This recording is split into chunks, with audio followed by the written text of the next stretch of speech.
Tots els medicaments tenen efectes adversos.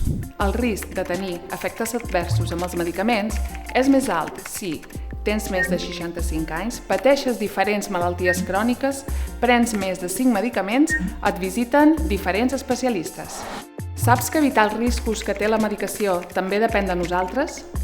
Assegura't que tots els medicaments que prens són necessaris. Un medicament pot ser adequat en una època de la nostra vida i deixar de ser-ho o ser més perjudicial amb el temps.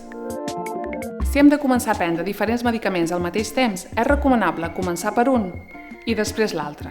Incorporar-los progressivament ens ajudarà a detectar bé qualsevol símptoma o efecte advers. Per cert, els medicaments nous no sempre són millor que els que ja estan en el mercat i tenen un ús segur. Abans de començar a prendre un nou fàrmac, assegura't amb el teu metge de família que no existeixen alternatives, com canviar d'alimentació o d'hàbits saludables, o que aquest nou medicament és realment necessari.